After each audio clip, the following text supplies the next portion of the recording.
What's going on, everybody? Welcome to another edition of the Talking to the Benfica Podcast. My name is Alfredo Fumastas, as always. Episode number 427 is what we're up to. And I got bad news for everyone that's tuning in. We will not have the Portuguese curling team tonight for entertainment. I'm sorry, but we'll have to talk about sad things this time around. I had so many questions. with me, as always, Cristiano Oliveira. Cristiano, como é que é, amigo? What's up, David? What's up, Capitão? What's up, Freddy's? Pá, pronto for another miserable night of Benfica talk. we do this a lot, man. We do this a lot. Dave, how are you, man? Yeah, I'm feeling Chris's sentiments. Usually it's the positivity of Cristiano, but even Chris is feeling down today. So that's got to tell you something. But Mr. Positive. Yeah, but as always, we'll treat it as a free therapy session, and we've got our Freddies in the chat too. So we'll get through it all together here tonight. What's going on, Freddies? Yes, unfortunately, no campismo. I wish, Dave, we gotta have you do some. I sent him an research email. I sent him on an the email once campismo to the department, and nobody responded back to me. Maybe they got no internet or they're out camping. So yeah, that's what I was about to say. Maybe they're out camping, Dave. So anyway, here we are. As I said, episode number 427. Here's what we got for you tonight. We'll talk about the derby. I'm sure Cristiano is ready to talk about it. We'll also look ahead to Kiev, which happens tomorrow, and gauge how everybody's feeling on that Kiev game. And also Famalicão, who we travel up north to play Famalicão on Sundays, 1 p.m. or 6 p.m. local, 1 p.m. here in the States. So let's get right into this derby. Big game for Benfica. A game where Benfica in their stadium needed to stamp their authority and at least stay with the front three or make a break out of those front three or gain ground, if you will. And Sporting, the defending champions, really had other intentions. I'll give you the lineup and then we'll get going. Vlaco Dimos, Almeida, Otamendi, Vertonghen, Lázaro and Grimaldo, Weigl and João Mário, Rafa, Darwin, and Everton. Cristiano, I think that this might have been the lineup that you said JJ was going to line up with, because I had said Seferovic and you said Darwin. I mean, as we've gotten accustomed to here on the podcast over the many years recently, I'm always right. What can I say? With the exception of when I'm wrong. With the exception when I'm wrong. With the exception of you thinking that JJ was going to be the saint and savior. Let's get right into that, because he might be the savior for our rivals. He's being a savior for somebody because it's not working out for us recently. You actually tweeted, and it's very humble of you. You actually tweeted on was it Saturday or Sunday? Friday night. I think late Friday night. Friday night. You didn't even wait to cool down. You tweeted, and you basically apologized. You apologized for your opinion on JJ, and you realized that you were wrong and sorry that you misled people, right? Was that the tweet? I don't have it in front of me. Alfredo, are you familiar with the term reverse jinx?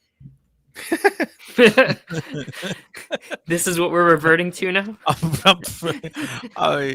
The funny thing is, obviously, I thought some people would actually laugh at it, but there were some people that actually were very offended, I guess, by my support of JJ over the last couple of years. That some people took it personal and they wanted me to hear their feelings, and rightfully so. They hear mine here on the podcast. Appreciate it. Thank you for tuning in. So hey, Twitter's exactly for that, right? To exchange opinions and feelings and in the right manner. And I thought we did so. So credit to them for commenting. But it was one of those.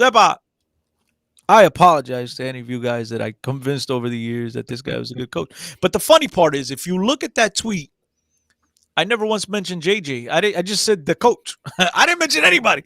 They just all took it upon themselves. I could have been talking about Joe Judge with my New York Giants. You know what I mean? I could have been talking about a number of coaches for my terrible choice in teams. But I guess everybody just assumed it was JJ, and I mean, look, they were right. They were right. It was about JJ. Very very I'm tough. glad that you've admitted it. Yeah, it's a very tough pill to swallow, man. I mean, as we've been going back and forth in chats in our group chat, and even before you clicked live here on tonight's podcast, we often come on here and we jokingly, half joke, half serious. We're like, we'd rather talk curling. We'd rather be doing anything else and talk. But I think with each passing month, there is more like truthfulness, more honesty, more meaning, I should say, behind that statement. And I'm getting to that point where it's just like, man, I'm just, and I understand we're gonna go through ups and downs, but there's more negativity than positive, and and it's just it's getting old, man. Like, so I think, for all the Freddies, I'm gonna do them a big favor today. I'm just gonna sit back and allow Dave to talk because I mean No, I've been sticking my foot in my mouth for far too long. So I'd rather you guys. No, on the night that we want to hear from you, Chris. Now you're gonna pull that out. and I'm a little upset because you and I didn't talk right after the game. As a matter of fact, we didn't talk until Saturday morning, but we didn't talk about the game at all. No. Um, It was funny because you don't know this. You don't know this, Alfredo. Oh, okay. You don't know this, but it's funny. You know, because you hung up. And I'm like, "Apa!" And I was going to ask you, "Apa, vamos falar daquela miséria," but you hung up before I said that. So I left it alone. But go ahead. Continue. no, we didn't talk to you. I didn't talk to you. And then I think either Sunday or yesterday we had spoken. No, it was yesterday we spoke. In which you said, "Oh, I got all these people calling me, asking me for my thoughts on the game." And to be honest with you, if I was a Freddie or if I was who I am, I'd feel cheated because you're giving your ass for free. While your opinions are Benfica Podcast's opinions. If people want to hear your opinion, they need to tune in. So, Max diz, tô mal servido e mal pago. But yeah, I mean, it is the truth. The funny part is, look, for those of you that know me, no, I love to talk. I might talk in my sleep, in anything sports, and any other nonsense which is not a lot of other nonsense that I'm informed on, I should say. So obviously, majority, 99.99999% of my conversations is about sports. But the thing that bothers me is, you get a phone call of someone wanting, requesting my opinion on whatever subject matter it may be for that moment. And then the minute I tell them they disagree, they want to argue with me on it. And I'm like, bro, why are you calling me to ask me my opinion if you're going to argue with me on it? So for you Freddies that call me, you guys know who you are. Stop that shit. Because I'm going to start telling, listen to the Benfica podcast because I'm not here to argue with anybody. That's it. And especially right now, man. Like, it's such turmoil, such downtimes. I mean, you want me to get into this, man. You have to save your premium advice for a premium platform such as the Benfica podcast. And that is in your contract. Don't forget you got a non-disclosure, non-compete contract that you signed that you can't get away from it. But anyway, that's why people pay the $2 a month or the $5 a month on BI, the Benfica Independent. That's right. That's right. Let me I'll start with you, Dave, because once we get Cristiano going, there's no stopping him. Yeah. But as I'm watching this game, and as we all are, right from the beginning, right, we saw the attitude and the intentions that Sporting had. Right, they were a lot more intense on the 50-50s or any time that there was a ball to be disputed. They were more intense. They pressed at times when they felt that they needed to press. And then they targeted João Mário. Dave, João Mário was 5 fouls in the first 15 minutes? Dave, how did you see the start of the game by Sporting, man? This is a Sporting without Coates and Paulinho as well, right? This is supposed to be the preview of the game was, they're missing their two most important players in this match, and you wouldn't have noticed that by the way they came out here, right? They brought the game to Benfica. The fouling on João Mario, I don't know if that was them kind of getting a dig at him for leaving in the off season and not being with the club, but they definitely let him know that they weren't going to take it easy on him at all. And they came into our house, and these are the performances that we're used to seeing from the guys up north, not our rivals across the street. Usually, it's us that's bullying them around, but that performance on Friday was truly embarrassing and good on Sporting. They A+ how they played. They were clinical on the chances that they had, and we definitely were not clinical on our chances, any chances that we created. But just a very piss poor performance by Benfica on Friday. Yeah. No, and Sporting set the tone. They set the tone. They were aggressive. And look, Dave, you touched up on something I want to say. This is a Sporting team that a couple, 2.5 years back, had their world turned upside down by the invasion of the academy, by the invasion of a sacred place, if you will, for players and coaches and all of that, right? Um, and fast forward 2.5 years, they have won one league. They're right in the thick of it with Porto this year. And you can't help but to look back and say this was a moment in time that could have destroyed a team or could have set back a team 10 years. Let's just say that. No one recovers from that. They lost very important players because players decided to walk because of the whole incident. But yet, here they are. Here they are. And I think it's time that, and we'll get into the game in a little bit, but I think it's time that we start taking Sporting serious. So all that conversation said, oh, that they're good till Christmas, and then after Christmas, no. This is a serious Sporting team who we have to give a lot of credit to the coach, right? We have to look at this team and think there's very few superstars in this team. There's probably not a lot of guys that could play in top teams in Europe. Let's just say that, because they're young, they're inexperienced, albeit they have some talent, they have margin of progression, right? But Ruben Amorim took these players, understood the characteristics, went and got a guy here and a guy there to fit his system, and here's where they are. The results are very visible, So kudos to them. I think that they won the game fair and square. They were better than Benfica. Their attitude from the start is the attitude that Benfica should have had from the start while playing at home, but they didn't have. They let Sporting overcome them.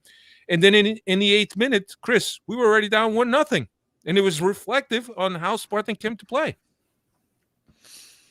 But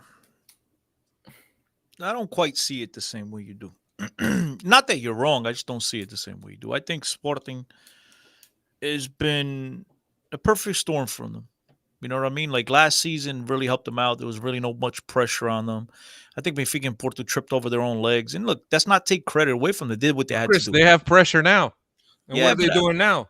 I was getting to that point. I think that the manager on Friday at the start of the lose, I think he put on a coaching clinic, and he won that match. Talking about a chess match. I don't know whatever the terms are, but I know if it was checkers, when you double stack them and you could eat all over like Pac-Man all over the board, that's basically what he did. I don't know what it's called in chess, but he definitely won that chess match. Checkmate. Whatever that's called. But I think Sporting is as good as they played. I think there's a move away from really taking a step back. I think Ruben Amorim makes the big difference there. I think he's pressed all the right buttons. I think he's used these guys to perfection. I think he's a tremendous communicator. And the most impressive part about it is obviously his X's and O's. And as I mentioned before, tactical class. Genius by him at the start of the lose the other day. So I wouldn't sit here and praise these guys too much. They have a nice little team. But I think Benfica is just they get in their own way, as I mentioned before. Benfica is just not doing what they're supposed to do. Benfica is supposed to be playing at a much higher level than what they are from the coaching staff, from the players. There's just something that's missing, guys. And I think that's what's got me so disappointed and so disheartened over the last couple of days is, I stuck up for JJ and I still think he's a hell of a coach, but whatever that coach is, wherever that coach was, he's not at the Stadio de Luz. He's not been the same coach since he's been back. As you guys know, Dave, Alfredo, we've gotten into these conversations last year over and over. I gave him a pass. I took this COVID thing a little bit more serious, or I shouldn't. Not that you guys didn't take it serious, but I think you guys weren't buying into the excuse. I bought into that excuse a little bit more than you guys did.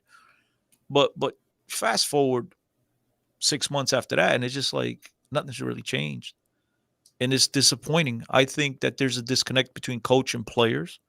As much as I appreciate and as much as I like JJ as a coach, the fact is right now, he might not be the coach to fit this team. I think JJ's the type of guy that you put up with his bashing of players, of his abusive behavior.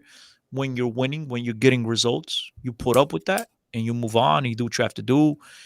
But when the results aren't coming, I think that wears thin on players. And the other thing, I'm not trying to call this new generation wussies, but it's or soft, but it's just they're different. Back in the days, in our heyday, Alfredo, if a coach was in the locker room, he's a communicator, you look at him like he's crazy because you're so used to getting bashed and because that's what motivated players back in the days.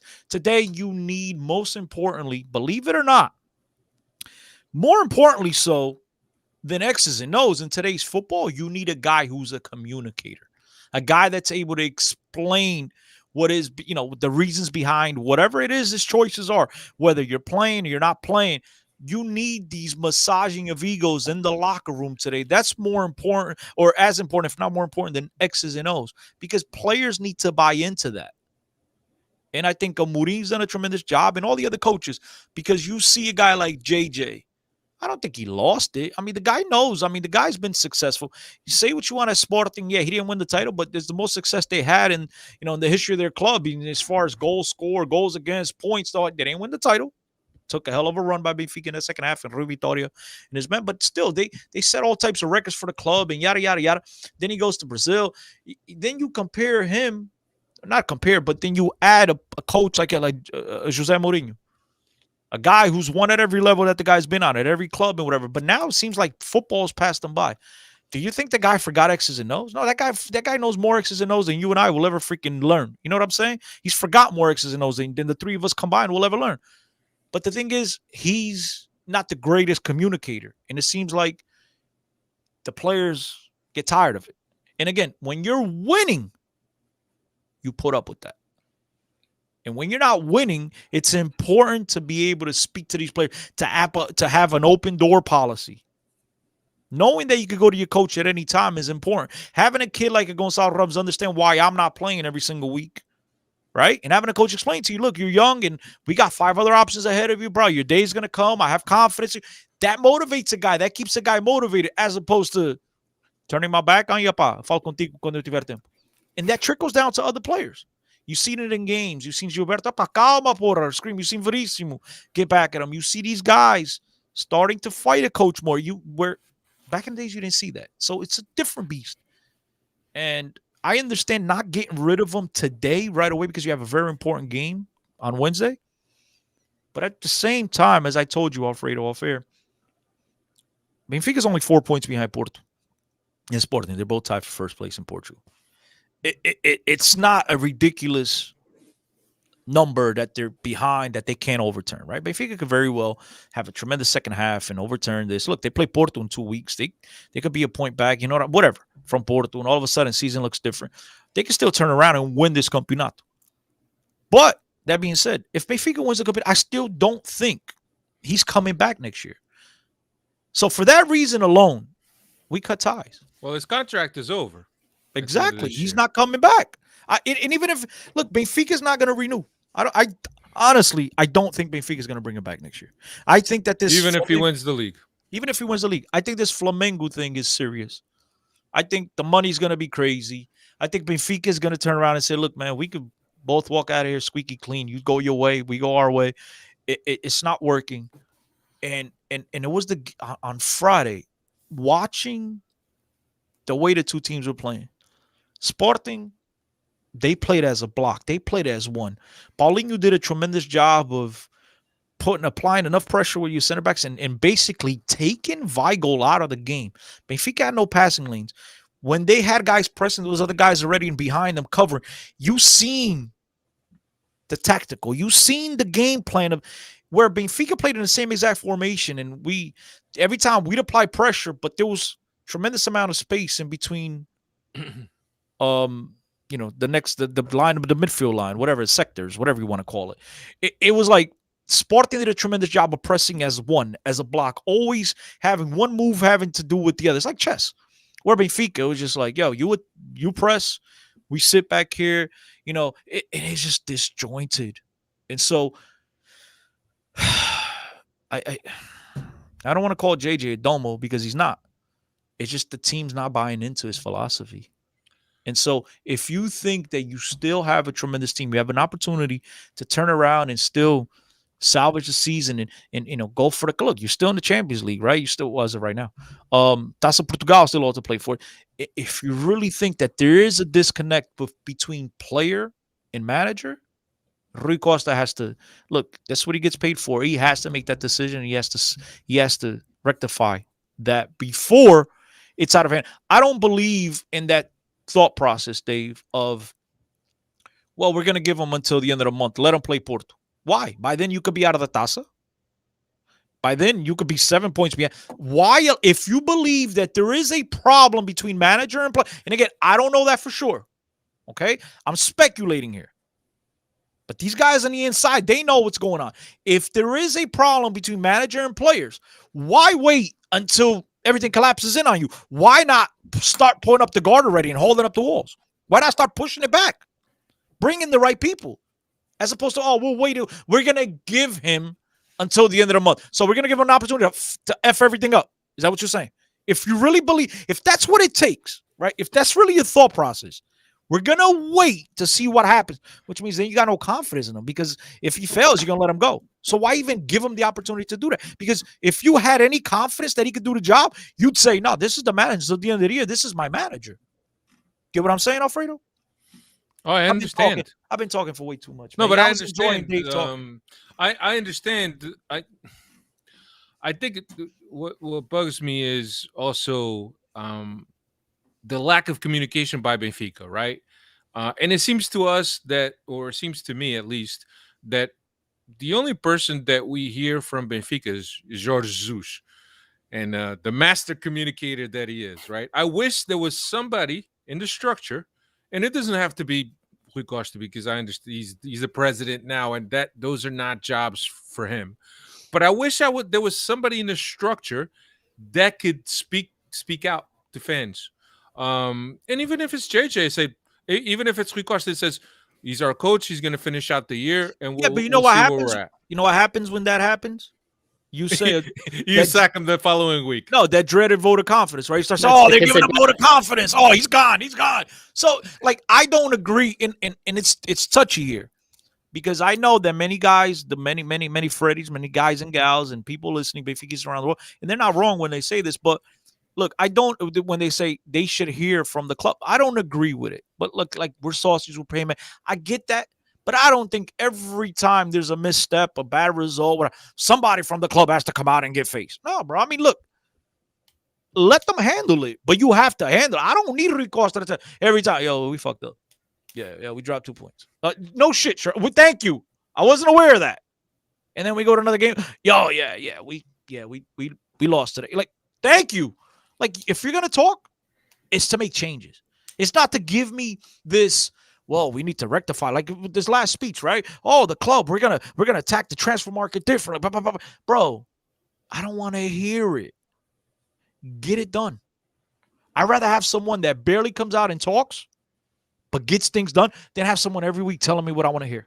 Because if nothing changes, I don't care.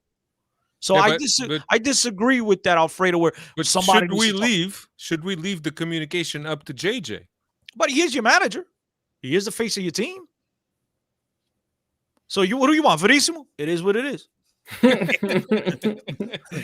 No, do you I, want? I wanted to bring up here and Cristiano, you've been confronted with this with Bruno Gil Rodriguez is saying the first half was horrible, but it could have changed if Darwin or Rafa Ball goes in and tied the game 1-1. But that's I part of the I do understand game. that that's a valid point, but here's the thing: Sporting was so dominant over Benfica throughout that first half and the second half that even if Benfica had scored, I think that Sporting would have found a way to get more goals. Watching that game, I felt like Sporting and Ruben Amorim, being a Benfiquista, probably listens to the podcast because I gave you the method. I gave you the recipe to beat Benfica a few weeks ago, which was give Benfica the ball and just sit back and let Benfica. They can't create. They got nobody that can beat nobody one on one. The only way Benfica's successful is when Rafa and Darwin are on a counter. That's the only thing. Because besides that, Sporting did exactly. They gave him the ball. And I felt like every time, and this is why, look, whoever said that they could have scored and it's 1-1, yeah, 100%. 100%. But then, I mean, if we're going to play the ifs, right? If Barcelona would have scored right before halftime, then Benfica doesn't beat them 3-0. But if, like, we could be here all day. Fact is that I felt every time Sporting wanted the ball, it's like they said, okay, queremos a bola. They apply pressure, they got it. And within 1, 2, 3 passes, the most, they're in our box. Yeah. Creating danger. And then we'd have the ball for 10 minutes, and then Sporting like, okay, fuck it. I want the ball. We get the ball, and boom, attacking right away. And that was all game long. You saw Sporting always had numbers around the ball. Sporting always had numbers in key situations in space. When Sporting was defending, they had numbers. When Sporting was attacking, they had numbers. And we're always playing a man or two down. Our midfield that keeps getting run over by all our opposition, small teams, big teams, whatever you want to call it. I understand that João Mario gives you a little bit of that consistency of ball, a little bit more ball control. You know, João Mario poses no threat. João Mario's by the box, and I'm not criticizing because this is not a João Mario thing. I think this is a system thing, a club thing. You guys hate on Adel Trap, but Adel Trap, when he got the ball, and I'm Ruben Amorim, and I'm positioning my defenders, I'm telling him what to do. I got to watch for a run behind me. I got to be on my tippy toes because somebody might be making, because he can put the ball there. João Mario, Weigl, they pose no such threat. I'm a defender. João Mario got the ball. I'm chilling. I don't got to worry behind my back. So whether it's that, forget that. I'm just using an example. Benfica needs a creative presence in the middle of the park that could string a pass, that could thread a pass. We don't have any danger. Those times, guys, I'm not making this up. Look at the video. Go back and watch the game. In the first half, João Mario gets the ball by the box as opposed to trying to take somebody one-on-one, crossing, plays it back. Again, I guess if you're not turning it over, right, your possession, you're not losing, right? But you're not posing any threat. You're not creating. Benfica was a very, there was no zone in this game. It was as if, and then I hear JJ needs to motivate. Bro, ladies and gentlemen, let me explain a little something to you, man, before I get quiet. If you play for Sporting, whatever, I don't, Manchester, whatever, name the freaking club. If you play for your local pub and you play the rival pub and you need somebody to pump you up, bro, quit. You shouldn't be playing.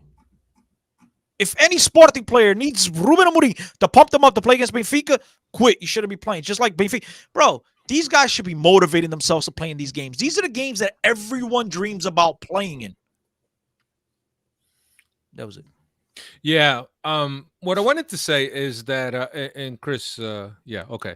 What I wanted to say was that, look, and we all know this, right? This is not a surprise. Benfica has a supporting staff of guys that scout teams, guys that analyze video, guys that rip video to show in team meetings. And to me, what baffles me is that the game plan that JJ had for this game didn't work, but he didn't have a plan B. He had to know that João Mario was going to get target. He had to know that Rafa was going to get dried up because he wasn't going to have any room in front of him to run with the ball. Why doesn't he have an alternative plan to circumvent that? as and you were talking about chess before, and in a lot of ways, football is like a chess match, right?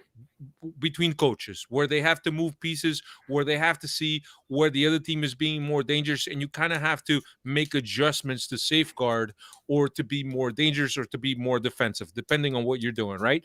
And to me, it was a clear failure by JJ not seeing what Ruben Amorim was going to bring to the game. Even if it's okay, I think he's going to bring this or he might bring that. He wasn't prepared for either way. And as you mentioned, Cristiano, Sporting gave the ball to Benfica.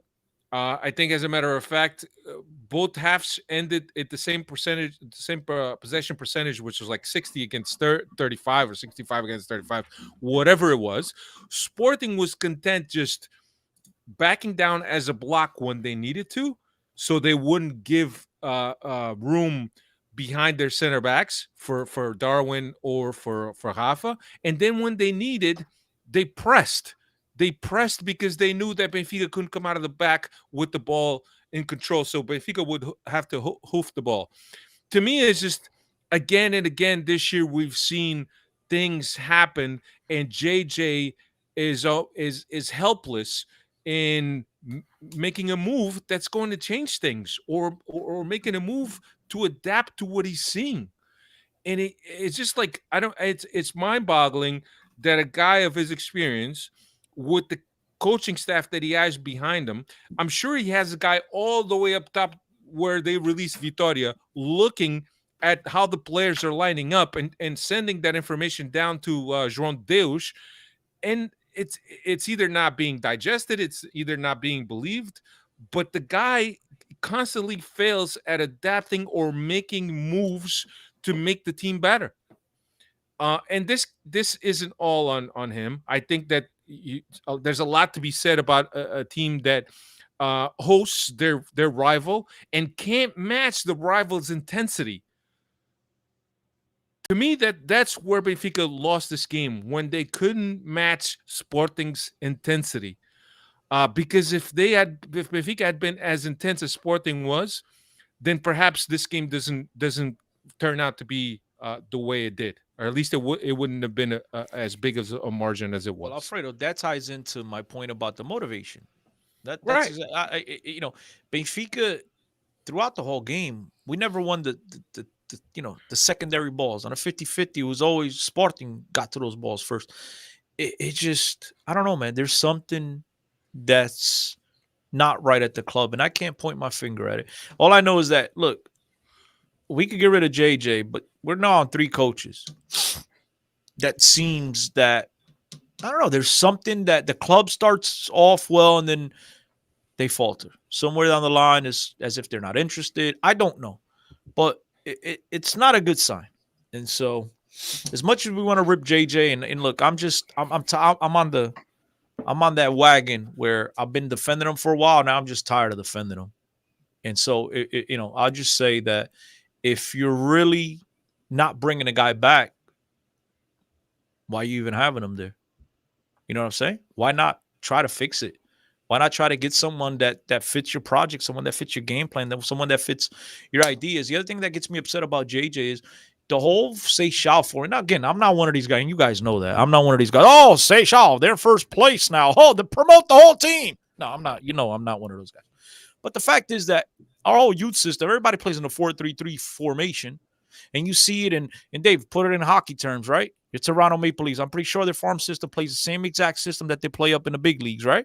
So like that, when you call up a player to the big leagues, the player knows the system. He doesn't have to adapt. It's familiar to him. It should be just, obviously not going to perform to the level of the veterans, but jump in and, it should be familiar to you, right? In Benfica, you go from a 4-3-3 your whole youth career to then you get to the big team. It's a 3-4-3. The whole system has changed.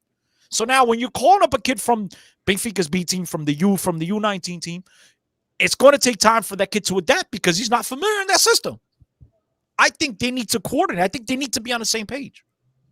And to me, that's JJ. And again, JJ's coaching style, but the club needs to identify with a coach that's going to fit, that's going to be in their mold, that's going to fit what they want to do going forward. So the whole shebang It's disjointed.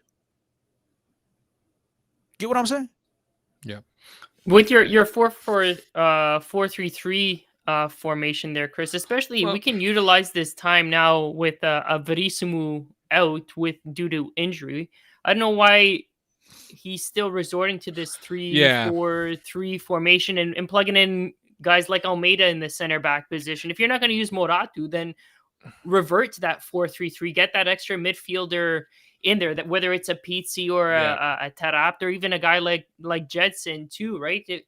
We have the two center backs there with Vertonghen and Otamendi. If you're not going to use Moratu, switch it back to the 4-3-3 formation and get that extra midfielder in there. But bro, here's the thing. I'm sorry, Alfredo. Here's the thing. I kind of, me, I'm messed up, right? Because I'm one of those. And Alfredo, you know this better than Dave. I talked about this my whole life.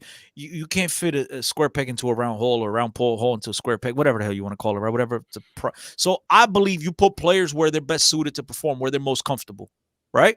So I kind of get the whole thing like, yo, Otamendi's the quarterback of your defense. You're not going to put him on the right and then put Vertonghen in the middle. And then, the whole BS with the lefties can't play on the right. In the crazy concocted way, I kind of understand that. But you try to tell me, dude, honestly, that's why I cut you off, Alfredo. You try to tell me that today, and I don't give a shit that he hasn't played in 2 years. We don't know nothing about it. We don't even know if this guy's alive. But you try to tell me that today, Ferro is not a better option than André Almeida? And if that's the case, why the hell's Ferro on the team then? Why'd you even keep him? So I get the whole thing. You don't want to play lefties, but what's the reason we're playing Ferro? Why even have it on the team if you're never going to play him?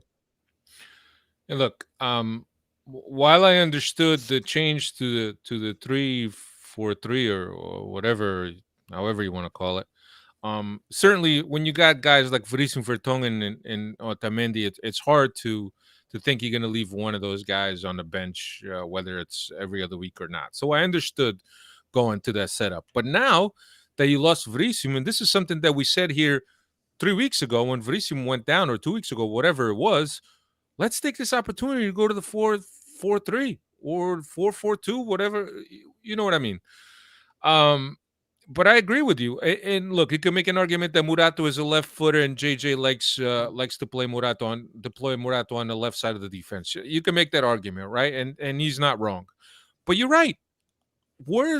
If Almeida is being adapted into the center back, where's Zali Ferro? And why is Ferro on this team? $1 million question, bro. Ferro. Why doesn't Maite play? Whether you and I think Maite is a good player, Dave, the Freddies, that's irrelevant. Fact of the matter is that when Maite joined this team, he got the sign off by JJ. Yep. And now JJ doesn't play him. But who are you going to take out to play Maite? I don't. Listen. João Mario hasn't been the same player for like last 2 months. They say he's picked up an injury. He's been tired. I don't know. Alfredo, figure it out. But the point is that you signed off on a player, and now you're not using them. That's the point. Forget who you take out, Alfredo. You could give the guy 20 minutes a game. The point is, what the hell are they doing? Why is the coaching staff saying okay to a player that obviously, they don't think can play on their system? They don't think he's good enough to play because he doesn't get any playing time. Why is the club going to get a player that doesn't fit what we need? Everything. Maybe we need to look at at whoever scouted the guy and what notes were passed. Because if JJ expressly asked, "I want a guy with this quality, this quality, this quality, this quality," and if he ticked all the boxes and he came in, and all of a sudden he's not the guy they was expecting, then we have a problem. JJ done you a hard drive, bro. With every player in the world. Remember the interview? What was it? He knows about every player. You telling me that JJ said, "Epa, go get me a guy who's 6 feet tall, plays with his right foot, he can run all day," and they can't. This the guy, and he didn't see any video on this guy? I mean, Alfredo, that seems a little. And if that is the case, this is a Mickey Mouse operation. Because just because you spent, I need a guy like this, you still don't go check the guy? You as the coach, as the manager, don't know who this player is? The scouting department is not putting video in front of him. Look, this is the guy we think fits what you asked. Come on, bro. Don't just say. And that's what I said. If he was expressly asked by JJ and all of a sudden he doesn't play, whose fault is that? Is it the players that's not putting no, enough I effort? ultimately I put it on JJ. I think it's JJ's fault. Or is it the scout? I think it's JJ's fault because I don't believe this. Like I said, I don't believe, Alfredo. Vamos buscar un carro preto with 20-inch rims and they showed up. Toma lá. And he just took it. Bro, no. I think he knows. He has to know about, like, oh, yeah, look, it's a red car, big red. Okay, fine. You just buy it. You know, you're going to take it for a test drive, right? You gotta look more into it. To me, and Cesar was asking why wasn't Florentino good enough to stay? Because JJ wanted somebody that's physical in that position, somebody that's going to body somebody off the ball, somebody that is going to win balls on the raça. I think that is the type of six that JJ envisioned for this team, and that's the one reason why he went to get Maite. But maybe Maite doesn't have the intensity that JJ likes to play in that sixth position. I'm throwing shit against the wall. See if anything sticks. Well, that's nicer than me because I would just answer simply. Same reason why he ain't playing Getafe. But I mean, I'm pretty sure one has to do with he's playing Getafe. He's getting some minutes there. Okay. Yeah. 11 appearances. But look, I mean, yeah. Anyway, let's talk about this game. It's 42 minutes in. We're still talking about the game. Look, I thought that Sporting was just better across the line. The other thing, the substitutions, man. I get Yaramchuk. I saw Yaramchuk coming in, and I thought that okay, well, he took out maybe he took out Darwin and he put Yaramchuk. Now he took out Everton, whatever he put. Now he's going to play with two guys. He takes out Lazaro, and instead of taking advantage of that opportunity to go to four guys across the back, right? He puts Everton doing the whole right hand corridor, only to correct that mistake in the 74th minute. So 25 minutes later, he's correcting that mistake when he brought in Gilberto. He had a perfect opportunity, slide Andre Almeida to the right back, Otamendi and Vertonghen in the middle, Grimaldo in left, and put two guys up front.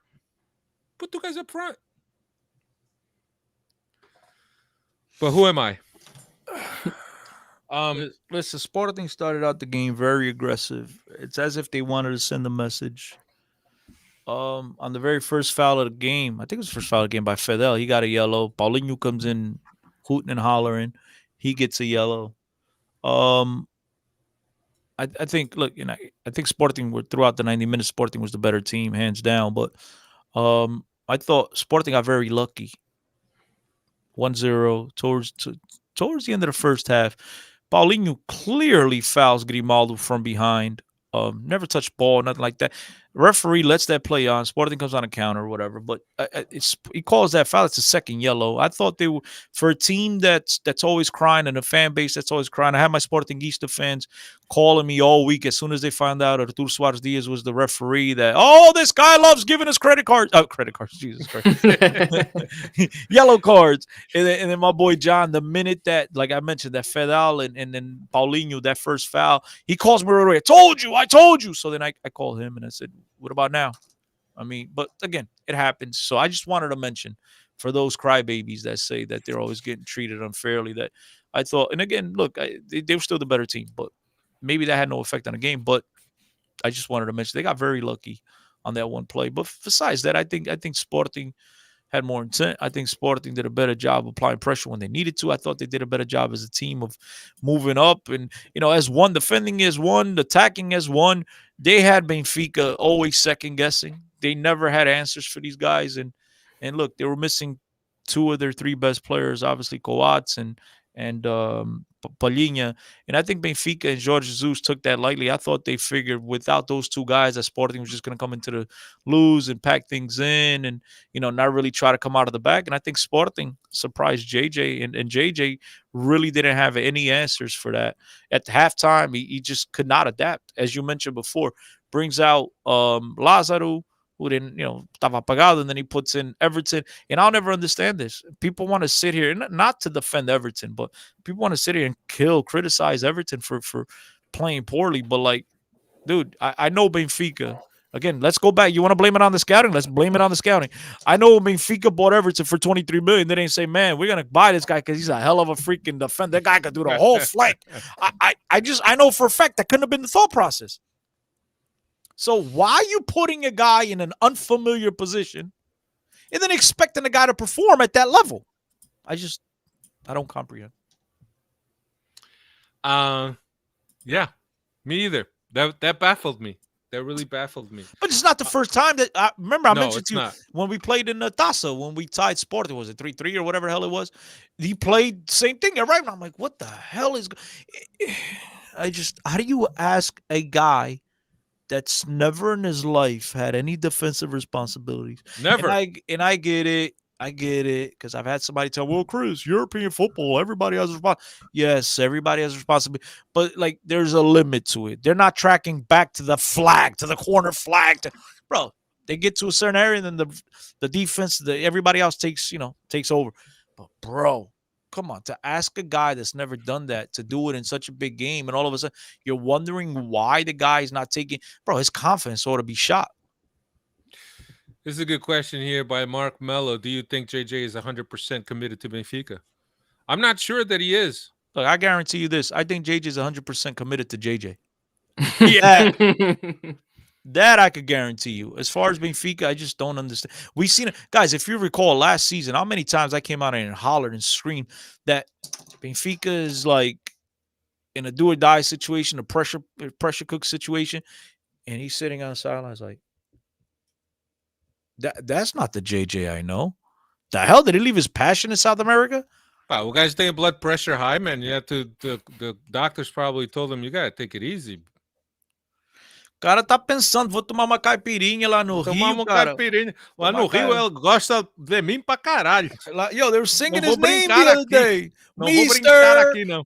Yo, maybe their no-name boys need to sing Mister. Maybe that'll motivate him. I don't know. What was that thing that he did with his face? Oh, yeah. Oh, Something he like- did something into Oh, towards yeah? the camera, yeah. You With haven't the seen sun. that meme, dude? I You haven't seen that meme? Must He have was got in everything Brazil. else. I think I remember. I think he did, and he blew the kiss or whatever. Yeah, JJ yeah. needs to go back to Brazil and farm iguanas. Wasn't it also in Brazil that he's like shush to the squirrel or whatever it was, like A squirrel. Yeah, It the was an squirrel in iguana. Brazil. Squirrel. What? It was an iguana. What? Like there's no squirrels in Brazil? No, How do you know? it's too hot. I think they're only here in North America. Yeah, No, they're in Portugal too, right? very rare. Hey, there's gotta be Very, one. very There's rare. gotta be one crazy Brazuca that's taking one back in his suitcase. That's what I was gonna say. Come on, maybe they watch the Chipmunks on TV and they want to take. Well, come on, there's gotta be a squirrel in Nah, Brazil. chipmunks is different from squirrels. Ah, They same might be in the same family. family, but Same yeah. family, bro. Dave, some stats on this game so we can move on to what's next. Yeah, not some good positive stats here for Benfica. The last 4 times Sporting has beaten Benfica at the Estádio da Luz, they've scored three or more goals, and this goes all the way back to 2004. So the only time they beat us at home, they're at least scoring three goals, which they've done once again this past Friday. And Benfica right now has the same amount of points and record through 13 games as they did at this point last season. 10 wins, 1 draw, 2 defeats. No COVID excuse, though, this year. Yeah, that's what I think. Like about 4 weeks ago was the time that everything started falling apart. So coincidentally, it's all at the same time. But Christina, let me ask you this: what now? What's next for Benfica after losing this game to Sporting? Understanding that Sporting and Porto have already played each other. and any home field advantage that Benfica could have taken from a game like this is now gone. We have two matches with Porto coming up at the end of this month. One of them is for the Portuguese Cup, which could at the Dragão, which could very well dictate our exit from the Portuguese Cup. Obviously, I want to try to stay positive about this, but I don't know if there's enough positive that could help this team. And then you got the week after, you got the game also at the Dragão for the league. So at the end of December, we could basically be in the Europa League, because tomorrow is still a big question mark. It's by any means going to be easy. We have a Covilhã game where we need to beat Covilhã by 3 goals, and understanding how bad we have been in front of goal, that could be a challenge. We got Porto for the Portuguese Cup. We got Porto for the league. Um, what do you think we're going to be at the end of this month of December, man? Fred, I think I answered this question before. Well, answer it again, because I don't remember hearing it. Yeah, I said, well, first of all, I'll answer directly now, and then I'll get to that point, which is, I know it's a cliche, but I think Benfica needs to attack every game. The next game as that's just a game by game. Next game is the most important game. We'll worry about Porto when we get to Porto. Right now, I think what's at stake is a spot in the knockout stage. Obviously, it's not all of our control. We could still win the game 20-0 and Barca wins, and we're still going to the Europa League. We're not going to go through. So we're going to need a little bit of help, but Benfica has to handle their business. And then we'll worry about the next game. Now, to answer your question in terms of, what about the rest of the month? I answered it before. If the club doesn't have the confidence that, or if the club is looking at these next 4 games, entering Covilhã, whatever, if they're looking at these next 4 games as the key deciding factor as to whether we're going to make a decision and keep JJ or let him go, you got to let him go now, because that means you're not fully committed to the guy. And if you're not fully committed, you got to let him go now, because you can't risk not having the team on the same page.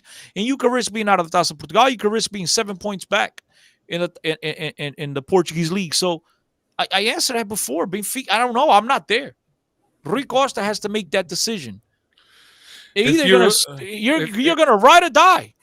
If you're Rui Costa, if you're in Rui Costa's shoes right now, are you having exploratory conversations? 100%, 100%. At least exploratory, right? 100%. To gauge where they're at. I need to know, because at the end of the day, the fact is, the fact, and I don't think anyone could deny this. You could try to minimize Flamengo all you want. The fact is that there is that cloud in the room that JJ could just say, you know what, F this, I'm out. Flamengo has made it known that they're interested in bringing him back. So if Flamengo got money, they got guap. If Flamengo comes in tomorrow after the game and says, aí, mister, cara, te vou pagar 6 milhões por ano, você vai? And Jay says, yo, Benfica, I'll pay the $2 a season, $2 million a season. I'm out. Right? And they offer him a 4-year, $18 million deal, whatever. That's crazy money for him to turn down. And then he leaves. Well, Benfica vai ficar com o pau na mão. Benfica should be having, until that's settled, Benfica needs to worry about themselves. And they should be having these conversations. They should be preparing themselves for next season and preparing themselves for the unknown. Because my thing, as I've mentioned to you before, they could win. I believe this in the bottom of my heart. Benfica could turn around, win the Campeonato, recover the point the deficiency, win the Campeonato, and JJ still not coming back next season. So they should absolutely be having exploratory talks with people.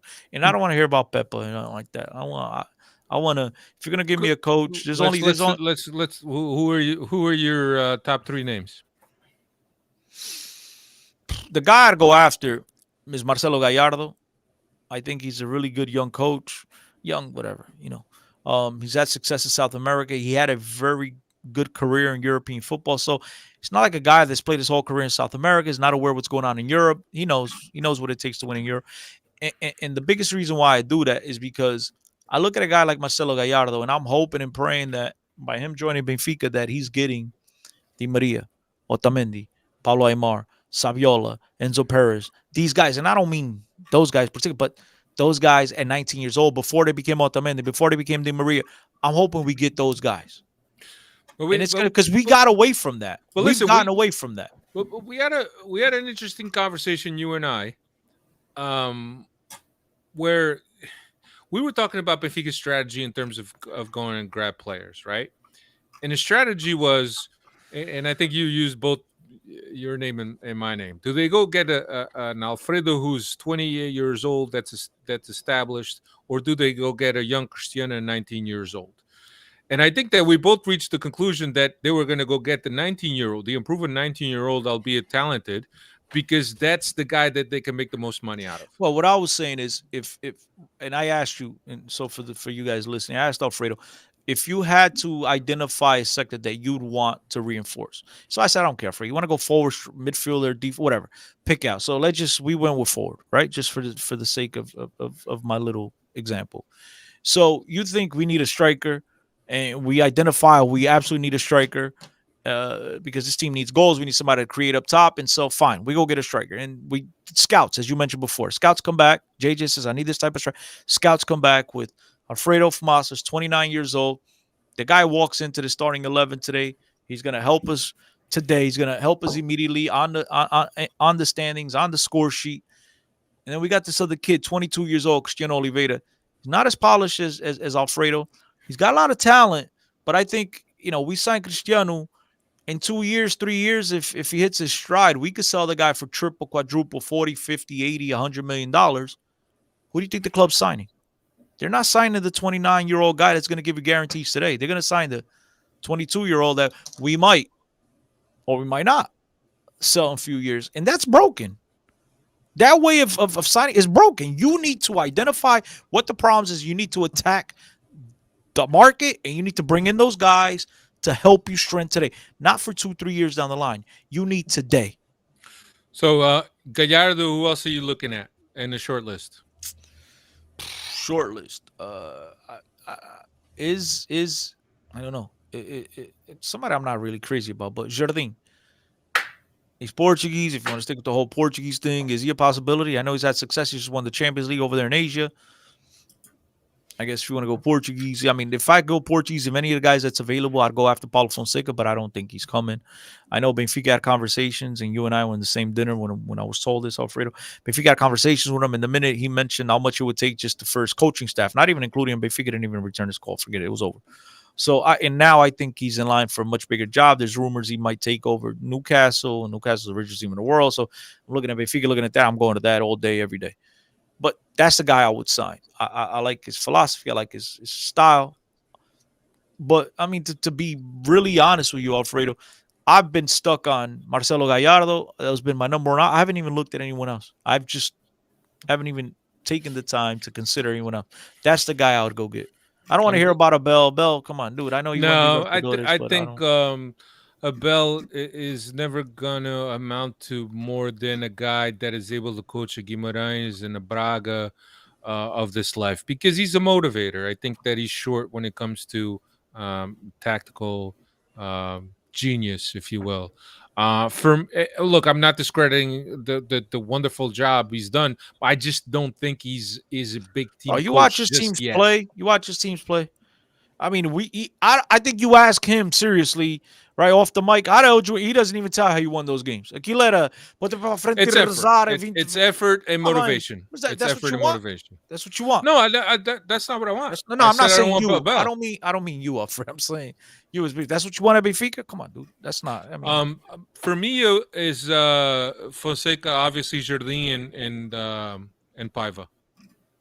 I've never done it at this level. I can't get the guy. I just think, like that. And the reason why I'm with Paiva is because he knows the structure inside out. He knows the formation inside out. And he's a guy with very set ideas in terms of what the formation should look like to be somewhat of a feeder to the main team. Not the main feeder, but to every year, 1 to 2 guys be promoted to the main team. I'm with Alfred. If you and I know we've had conversations and there's where there's smoke, there's fire, right? Where there's rats in the locker room, right? If that is indeed the case, you bring in a guy like Paiva with no experience. Look, think about it. They did it to Vitoria Lage, who had tremendous success, and now they did it to a guy like Yeah. JJ. They're gonna eat Well, a coach like that up who has no experience at this level. I Get him think out it. of the club Yep. too. I think. How many years have we been saying that they've Yep. been the constant cancer in this locker room? I think And at this team and at this junction, we need to be looking at the locker room, and we need to be getting rid of guys that are just cancer. What Benfica Um, needs more important, more than anything else, obviously, in that locker room, we need a culture. We need a way of playing. We need everybody buying in. We need like everybody criticized Otamendi, Porto, whatever. We need more of those guys. No nonsense guys that are here to do the job. We're professionals. We need guys that go in on every ball 50-50. And in particular in a big derby like this, man, you don't need any freaking motivation. Yeah. I think I'm gonna respond to Ugo here. I think that Pepe has been doing a good job, but I don't think he's there yet. I don't think he's just there. I really don't. I think he's been doing a good job. I think that he needs to prove himself a little bit more, uh, because he's I don't know. It's just from what I've seen, and I've been actually following his career as coach. He's done well everywhere he's been.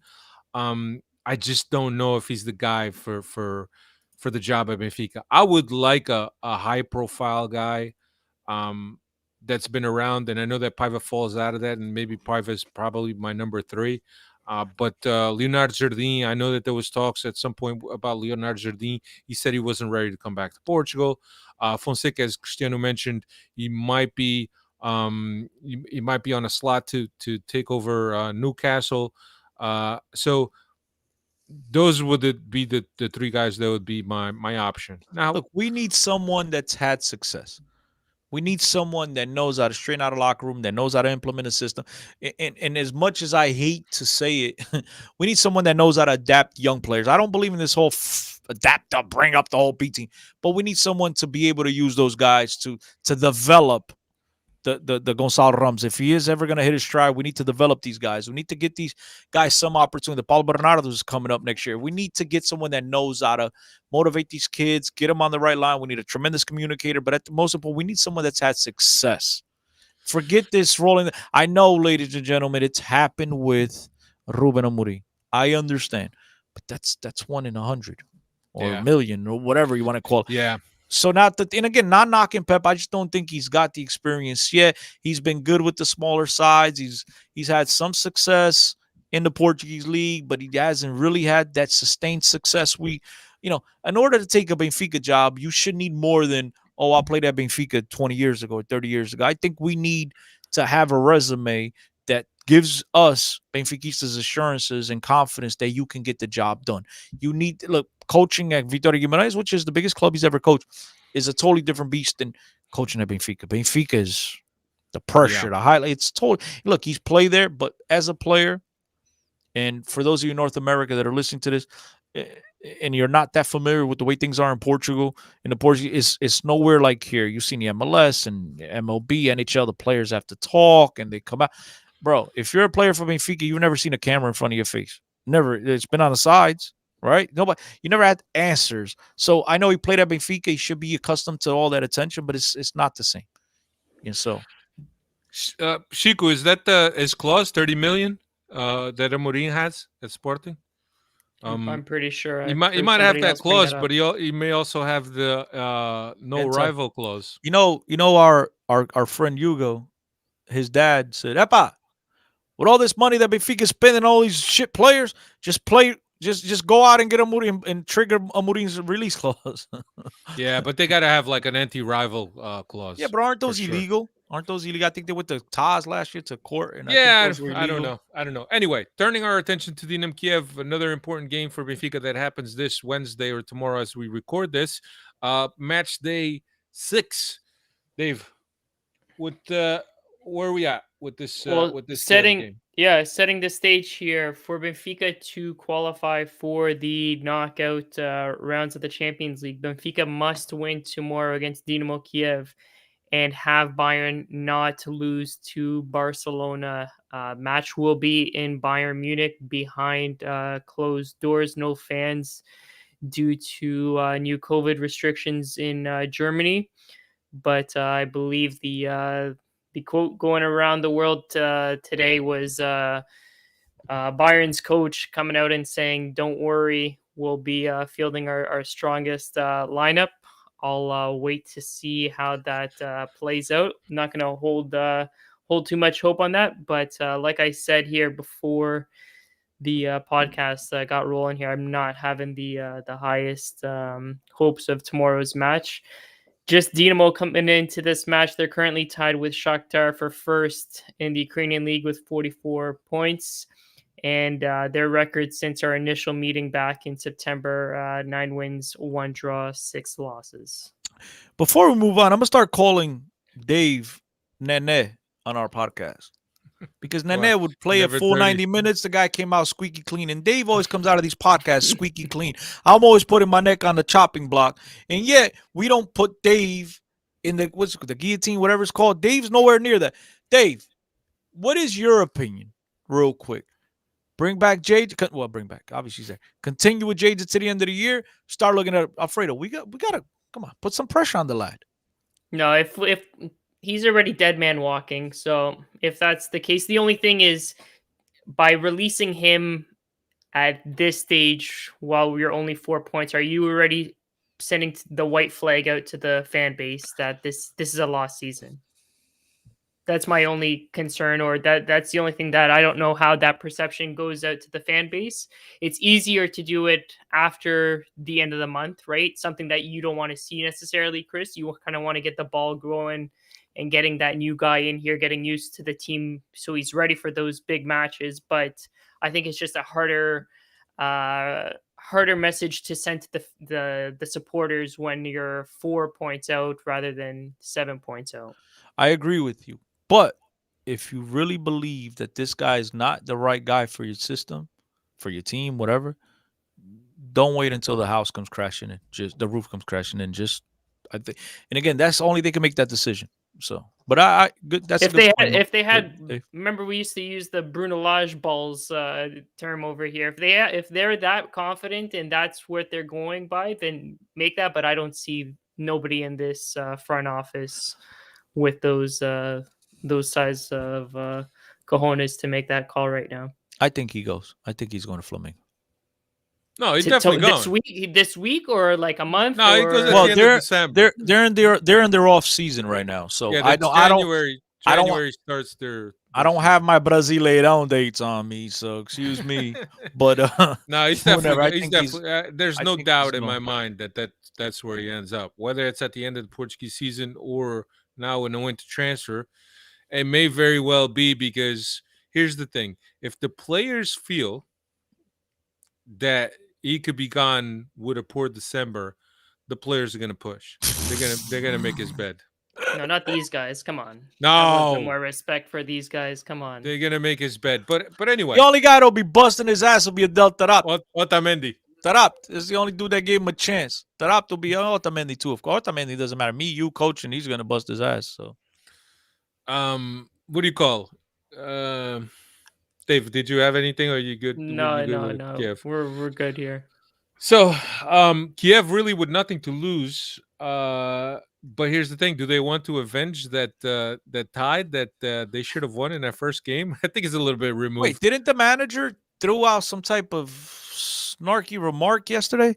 He said, "Make sure you watch the game. There's going to be some or whatever. He's going to see something happen, magic or something." I think he did. He insinuated something like that. So, yeah, and says it is right. +3 for Bayern, and here's the thing with and Bayern's not doing it because it's a favor for Benfica, obviously.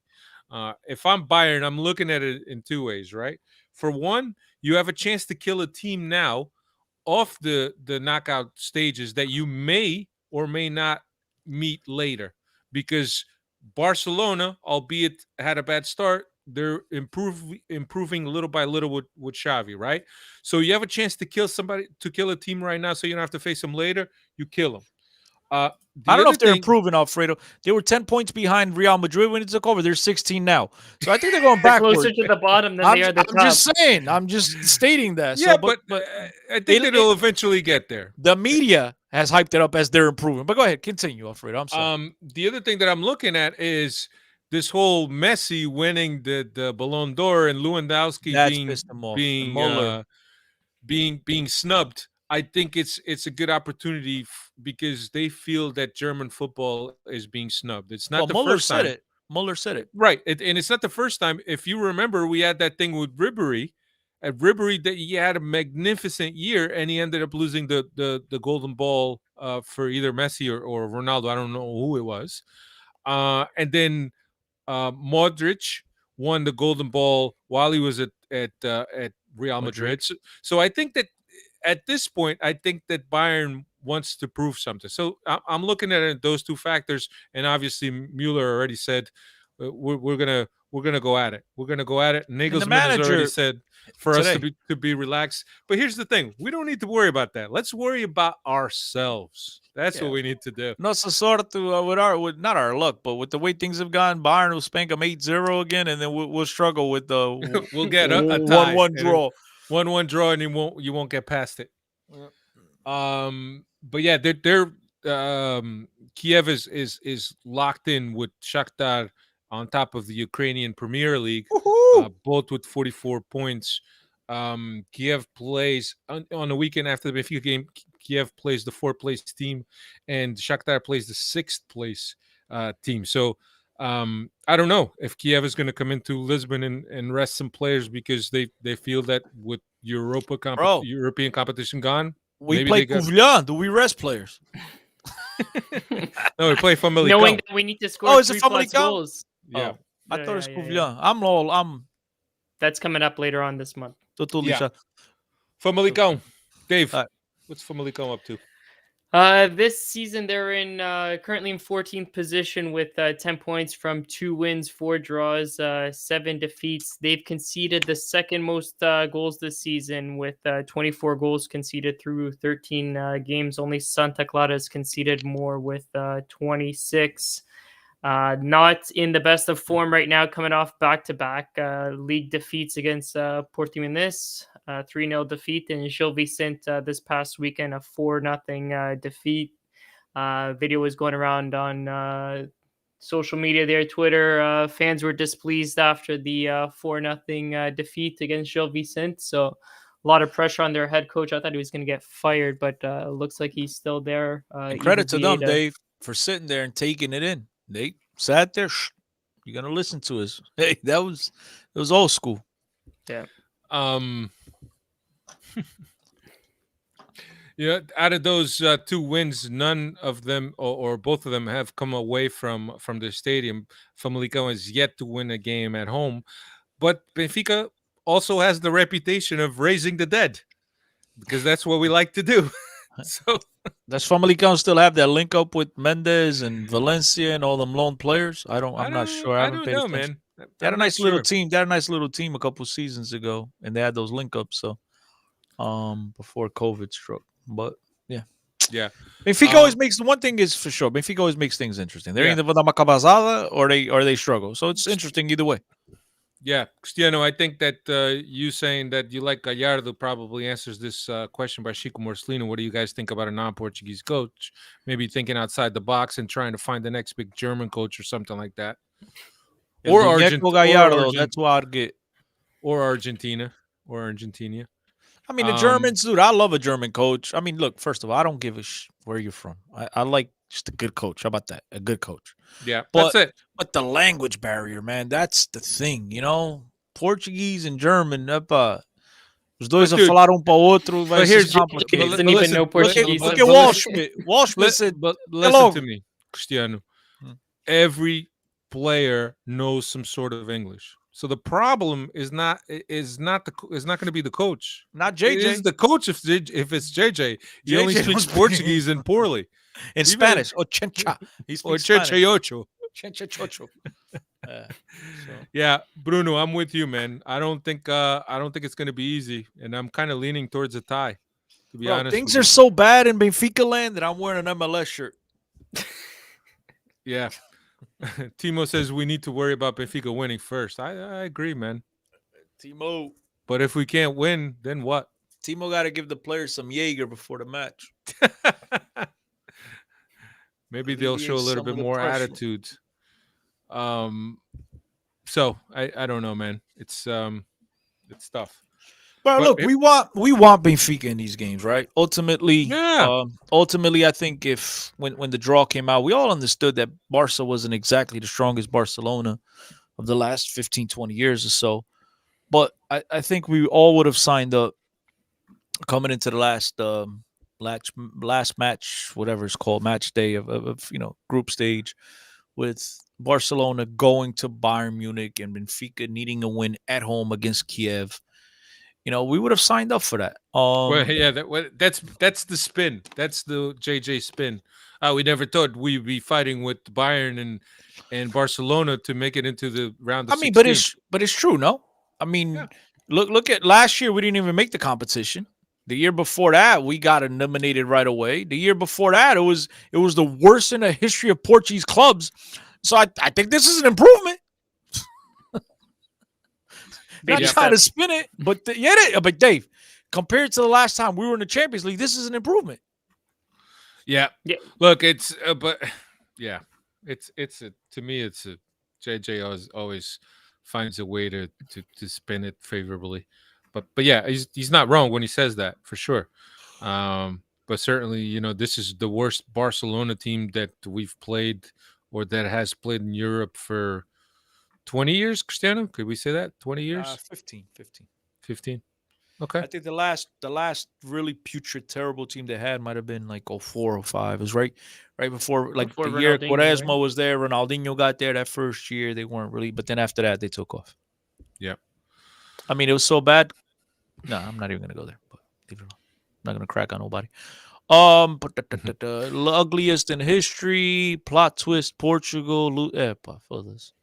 Hey, no, meu Deus. Epa. Diogo think- Reis. If that happens, I quit the podcast. Plot Neil, twist. Portugal Neil, loses get your to voice Italy ready. Portugal loses to Italy in March and Santos is sacked and voila, new Benfica manager. No effing way, man. Vou No embora. effing way. I'll boycott. No effing way. I'll go He's watch the the o- Red. He's I'll go he's watch the the Red only Bulls. manager that's coached the big three and been fired by all big three. Has he not? Yeah, but he won the Penta at Porto, so. Yeah. Well, we Kinda all know salvaged. we all know how that Pinto Tá was bem, won. mas ele lá ganhou, ele ganhou. Ganhou. I mean, eles ganham sempre. Not today. Even a blind man can drive a Tesla.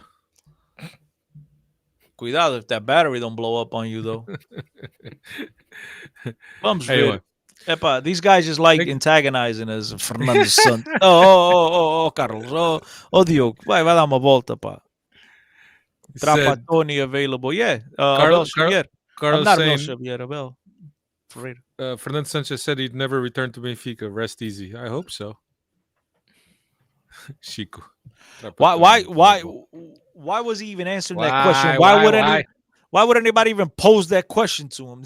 That's the real crime in it. Why would he even entertain it? Jesus Christ, I don't want that guy. Well, at some point he was a hot commodity. So maybe that's when the question In was whose asked. mind? The Greek Federation's. After- Oh yeah, he mind. still is. Yes. After you won the European Championship, that Nah, he doesn't come know on. how. Até ele sabe como. Isso foi o milagre da Nossa Senhora de Fátima, pá. Estou convencido. I mean, agora vais ter que vais andar 100 anos como o Bela Gumen a pagar por esse favor, por esse milagre. Nelson Carvalho says Mourinho will be available soon. See, I think he's I the next could- Portuguese national team coach. I could throw Mourinho and JJ in the same bag, which are coaches that have given a lot to the sport, that have made a name, and I know that Mourinho more of a name than JJ, but are coaches that have failed to kind of evolve with the times. Dave, Alfredo must have been sleeping at the beginning of the podcast when I mentioned all You that. said that, but I don't always listen to everything that you're saying because I got I to run a show. that's a smart. That's why we get along with each other. I don't You don't pay attention to anything I say. I just don't show up and turn on the mic and I just bullshit. There's things that I'm doing in the background, man. That's Except when Chris and I start talking about other sports, and then Yeah. Alfredo he puts just the presses the- live. Go live. Chris, Giampiero Gasparini from Atlanta. Would you take him? Dude, that what? Yesterday. But there's no way. Oh, Chico. Crack. Estás maluco. That dude, that's an orgasm waiting to happen. But that guy will never come. No. Why not? Why not? Because he's got Juventus, Milan. He had all the big teams gushing over themselves with their legs wide open. He's like, nah, I'm good. Look, he's got a nice thing going for him at Yeah, Atalanta. he does. He does. He's had That's another example of taking players that were not superstars and making them a tremendous really system. good team. That dude, and they play football. He gets results. He gets the best out of his players, and it's attractive football. It's beautiful to watch. I mean, that dude would be a dream come true. So now, what Benfica needs to identify is other coaches in other leagues that played a similar system, right? And go get those guys. Quique Flores, Yo, I used to like the Freddies, but I'm starting to think the Freddies are enjoying our agony, and they're just pulling that string. Yeah, they're for sure. gaslighting us. Look, Carlos sure. is right. I just got nausea. He's right. Oh, guys, Alfredo's the glue. How much you pay this guy? Carlos, we're gonna blur you out from now on, Carlos. He's the glue. He knows what I'm talking about. If you guys only knew what's going on here behind the scenes while Cristiano is just bullshitting. And I appreciate it because it allows me to do all the things that I need to do, put comments up, so on and so forth. So I like that. It ain't easy, bro. It ain't easy saying how many stupid things I say will put my face out there. Shit shorties. Thanks, everybody, for checking us out. This is embarrassing. Dave, we're going to boycott. This is embarrassing. This is like JJ. Benfica gets a result and JJ coming out by so mayor, and then all his boys come on the chat. This is embarrassing. Harrington Hog, no, that dude, that Harrington Hagag, that guy is the next. Turned down United. He's the next United manager. Yeah. You think so? He ain't. Yeah. Well, next summer, I think he'll be. I think Ranganic. Look, gotta go get Ranganic, whatever his name is. The Red Bulls turned him down, but he's at United, and Chris Armas is part of his coaching staff, which to me that is. But that's who. Look, I Tengag, whatever. He's gonna be the next manager at United, and then Ranganic, whatever. He'll be available. Talk about a German guy, that knows how to build youth systems, that knows how to build whole programs. It's not a bad shout. Yep. All right, everybody. Thanks for the love. Lampard is available. He can still. I bet you can still play in our midfield. Thanks for the love, everyone. Next week we'll be back. We'll look back at the Kiev game and the Famalicão game, and we'll look ahead to Covilhã, another important game that's coming up, and then we have Porto right after that, right, Dave? Marítimo before Marítimo and then Porto. This is getting. This is. Let's shut it down. Shut it down. Alfredo, shut this down, man. I mean, yo, you sending them the GoFundMe money? Not GoFundMe. What's it called? Patreon. You sending these guys the Patreon money? I gotta speak to Nuno Serginho Benfica. I want to know where this money's going. We need an audit. because I see these guys. We need it in General Assembly. Like Benfica's the one who Costa promised that it will be done by the end of October. Yes. Maybe it came out. We just didn't hear about it. I don't know. Take care, everyone. Have a great week. Stay safe out there. Later. Carrega Benfica.